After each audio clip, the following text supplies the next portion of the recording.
I think I'm live. Seems like that.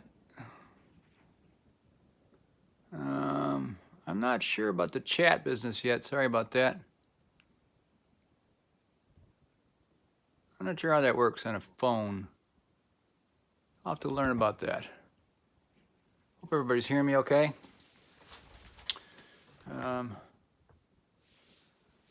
So, Joffrey Fitzgerald here from the Fiddle Jam Institute, actually from Outlaw Fiddle Jam.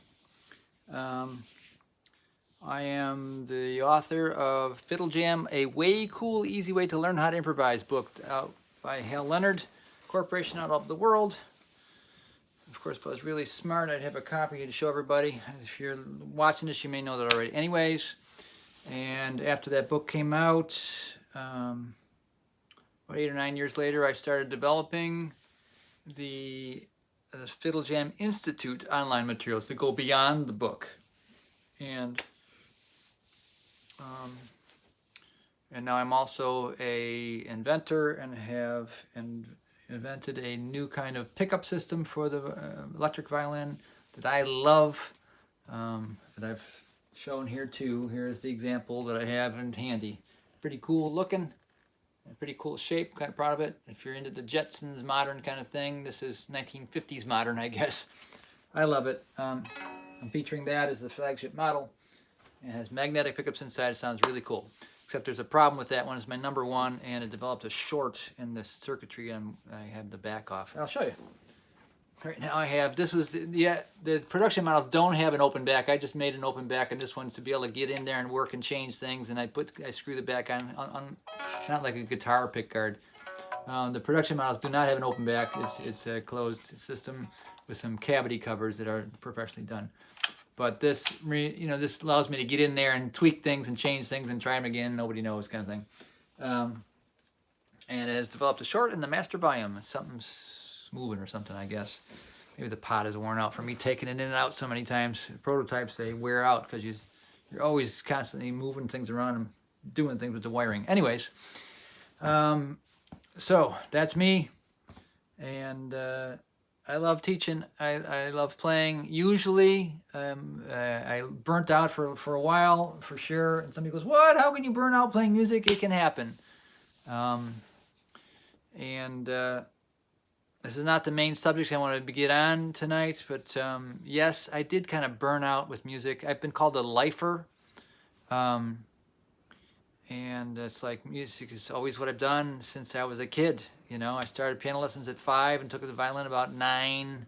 Took the guitar when I was 12 and the bass when I was 16, and jumped into a professional life. Went to school on a full scholarship for music, and jumped into full-time professional playing as soon as I hit college. It's like I've set out goals to achieve and experience every kind of music I could think of. I've done that to a fault. And I've told this story many times before, but for those who are new here, at one point I was living the dream of musicians, and as full-time, career person, I was playing in bands, as many bands it would call, I would say yes to, in my hometown of Buffalo, New York. One time I did 5 gigs in one day. I was definitely a busy guy. I was very versatile, could play a lot of styles, and could play anything from church to rock and roll, and everything in between, and specialized in jazz and improvisation. But not only was I doing that, I was also, to make money for my family, I was teaching a lot as a private teacher. At one point, in the late 90s, I had 65 students a week as a private studio, and was gigging. And I was also, by happenstance, running string programs in 4 different schools all at once, and doing all that at once, and trying to be a family man, and which got to be too much, and it got to be not fun for me. And it happens professionally in anybody's life. I still love music and feel I have not a gift, I hate that word, but I'm able to draw upon the life, which is what the subject is I want to get to today, how to put life in your playing. My friend and attorney, a patent attorney, who's also a member in the site, Jose, he asked a good question this week. He said, when I play, I don't have the life that I want to hear in my playing. So let's address that today. But to continue that story, I'd kind of burn out. remember complaining, I was so busy, and went home to my wife and complained about being so busy that I was like starting to go out of my mind. I knew that I had hit the wall when string teachers out there will cringe at this. It came time for spring concerts. One of the schools I forgot to show up to the concert. Just blanked, completely blanked.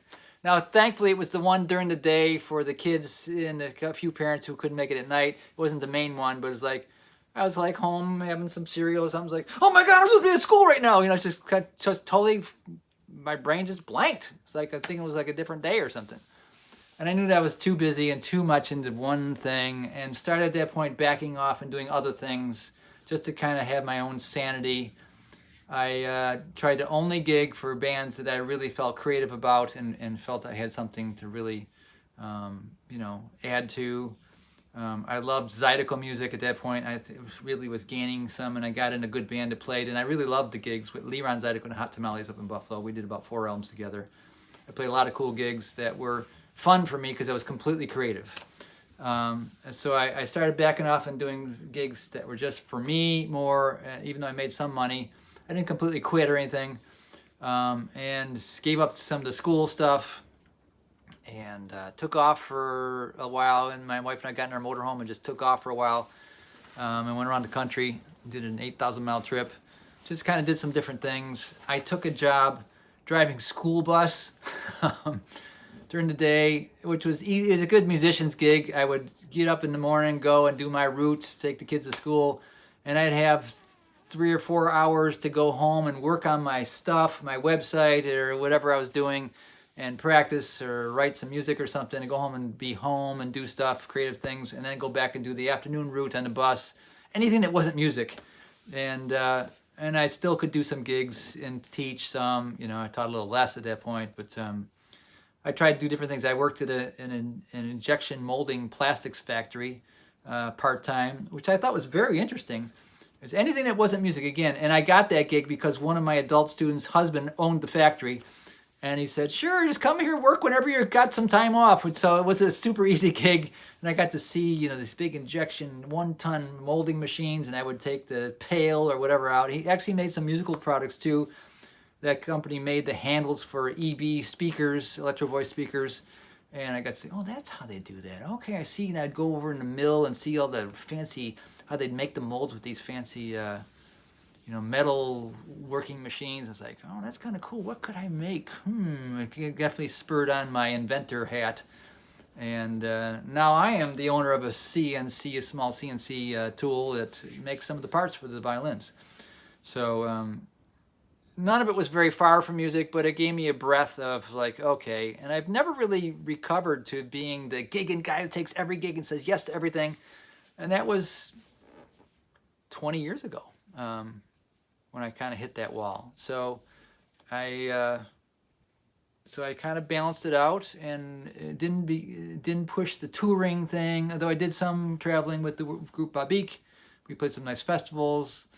And sometimes it's a little frustrating, being in a touring band, and you still don't make your whole living from it. I've been in those situations. But I loved playing with that band as well. So that's my burnout story. I never really completely just did the extreme, like, I quit, that's it. I didn't do that, but I kind of limped along and still tried to stay true to my heart and my skills that have been God-given and, I earned by practicing a lot and all that stuff, but didn't just go nuts with it. So I know some people ask, where have you been? It's like, well, I've been kind of motoring along and kind of trying to be a good person and a good loving man as I work on myself spiritually, learn to be more loving and more compassionate and more present, and not always so worried about what's coming in the future. I tend to be too much of a future thinker, and some people are always living in the past. I don't live in the past so much. That's past. The past is gone, and of course the past affects us, and I try to work through that through different therapies. Everybody's got issues and problems and issues in their tissues. I'm not different from anybody else. I've worked through different therapies like EFT tapping. If you don't know what that is, you can check it out. You tap certain pressure points while you think of the negative thing that happened to you, and it kind of lessens the impact of that, the emotion of it. I highly recommend EFT, Emotional Freedom Technique. Look it up on Google. It doesn't cost anything to do. The man who invented it gives it away for free.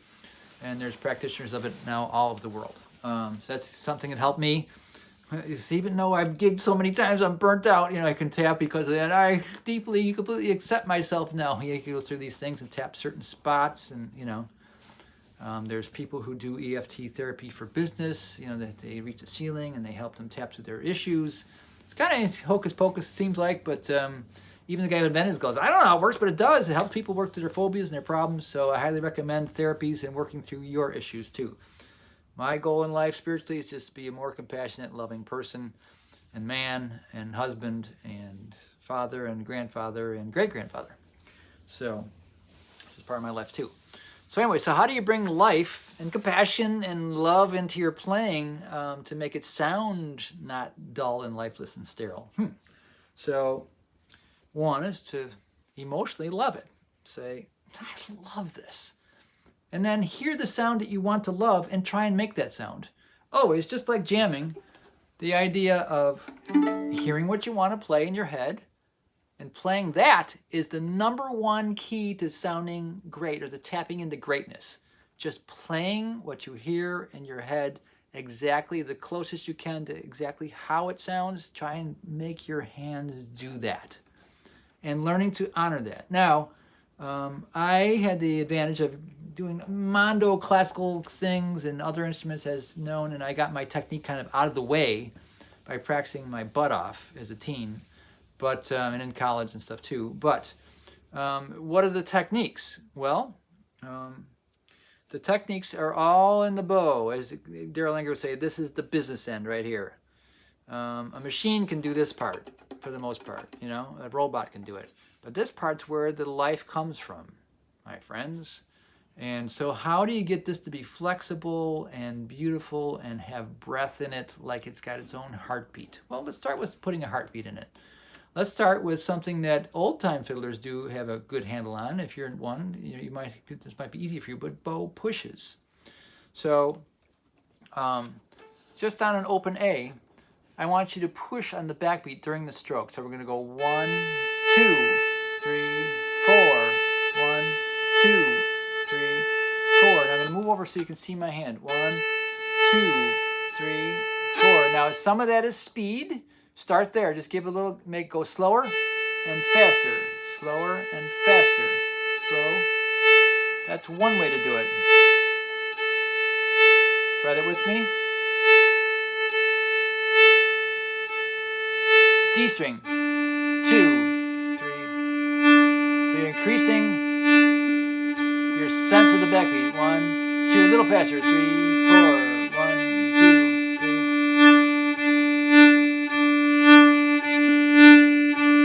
G.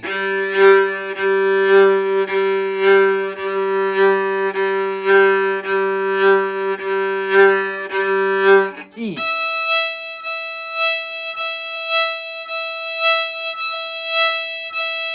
Let's try double strings that way. So D and A. So aim your bow exactly so it's touching D and A. We'll talk a little bit about this too.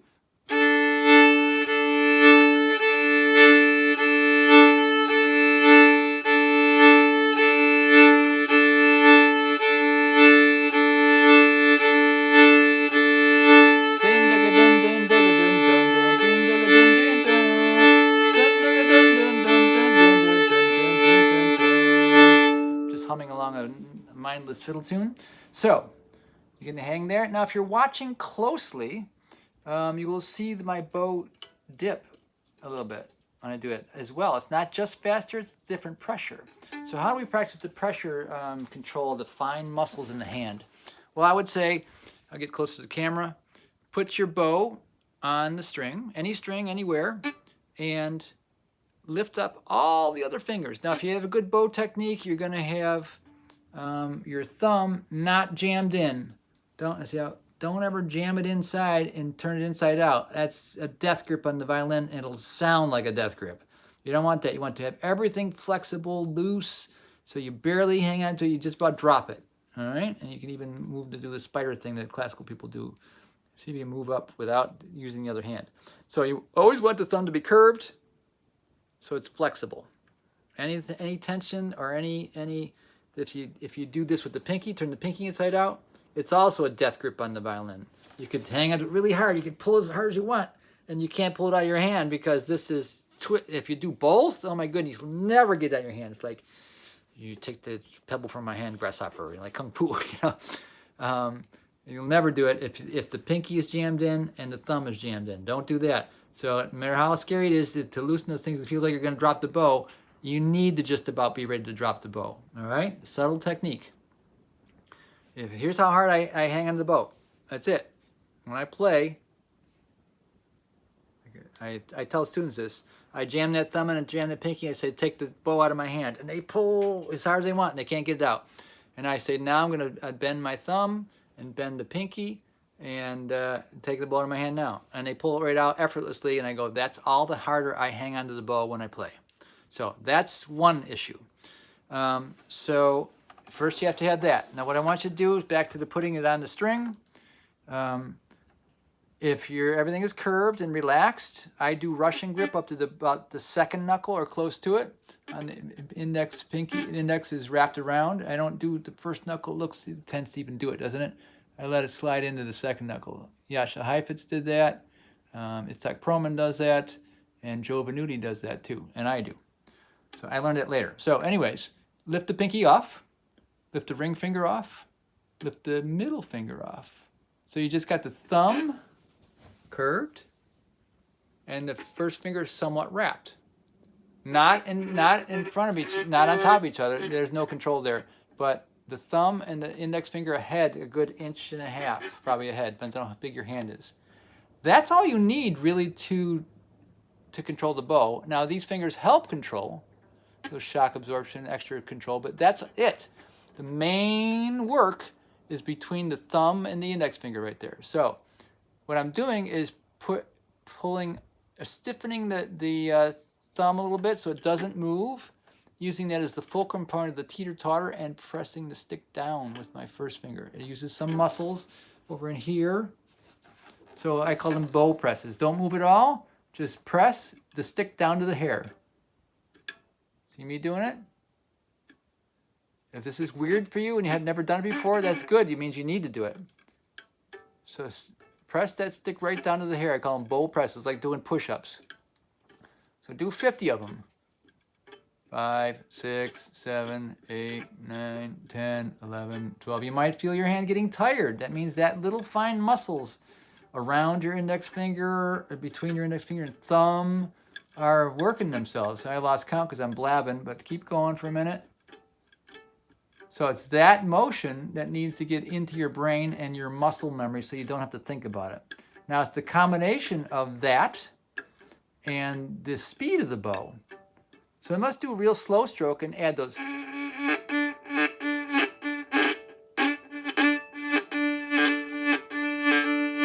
Keep it moving real lightly.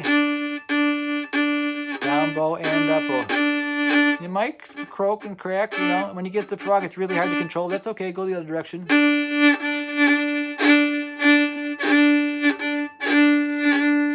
See, I'm not really changing the speed of the bow. Just doing the pulses with the hand only. I know the camera's not the greatest for this. Up bow. I'd say get at least eight pulses per stroke. And I have a half-size bow here, so I use a short bow. But 2, 3, 4, 5, 6, 7, 8. 1, 2, 3, 4, 5, 6, 7, 8. Be able to do that consistently. So that's the subtlety. When we speak, we don't go every note, every word, the same volume and the same monotone syllable when we speak. We're a very boring speaker. If we do that, we sound more like a robot than anything, don't we? If we do that and are very paced out, it doesn't do anything for us, does it?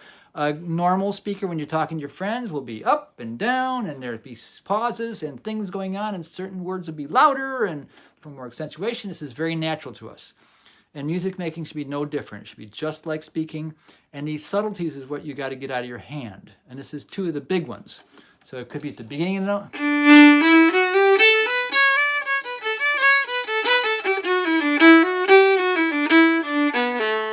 note. So accents start to bring natural speaking to your instrument. So, how many pulses can you do just with that?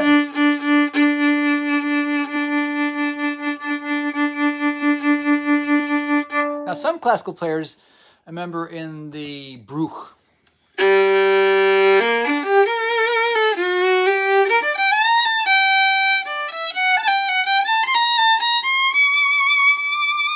one I learned as a teen, that first, classical players don't like an open string in general, and they would pulse the bow sometimes to fake vibrato in that long note. My teacher taught me to vibrato very hard, firm pressure on another G, which will affect that G. It's vibrato. That's our tricks you can do. Some kind of sympathetic vibration and wiggling the instrument around. But anyways, you can get it out of the bow, you can get it out of your fingers, but that's a different story. So vibrato is also another way to make it sound very real. It's a much more difficult technique to learn. I could talk at length about that. I don't think that's the place here today. So let's stick with the business end. So another thing I would suggest is putting yourself through all the paces possible with bow management. How much bow to use and how much time. A lot of people have a comfort zone in how fast they move the bow and how far they move the bow in that same time. And you need to get unstuck from that. And there's a few different techniques. There's a book I might recommend, Sebchek School for Bowing. I have it recommended on my website. If you S-E-V-C-I-C-K,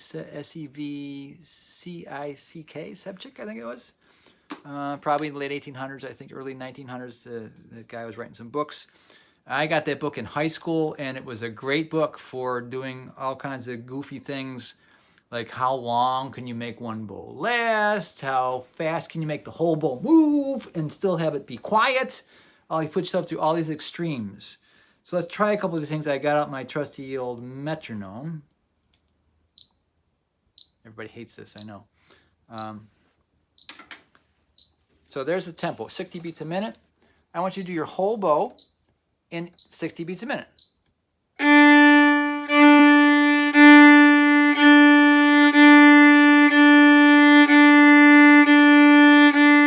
most people, that shouldn't be a problem, especially if you have a long bow. I got a long bow here. I don't have to cheat. Let's see here. Got my green bow here from days of old.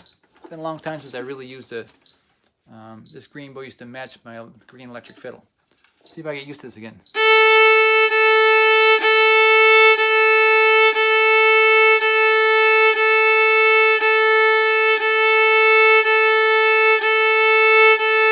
Now maybe you won't be comfortable moving your bow that fast, moving your arm that fast. Get over the emotion of it. It's like, ooh, am I doing too much here? It's like earning your stripes. Yes, I'm comfortable with moving that fast. Okay, that's one thing to do. Now, let's see if we can do faster. Let's see here. How about 75 beats a minute? There it is. The whole bow, 75 beats a minute on an open A. Ready? Go.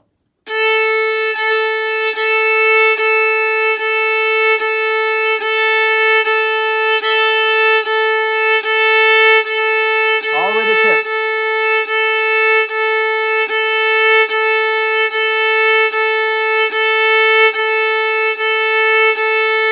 How's that?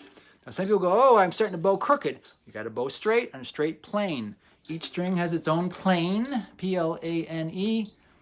Each string and your muscles in your shoulder, you have to memorize what those are, the muscle memory, G, D, A, E, right? And both the double strings have 3 planes too. So these are all things to work on to go even faster. Force yourself to get that. Let's go up to 90 beats a minute. Let's see here. You might start to get uncomfortable. And see if you can play also quietly using that much bow. So lighter pressure.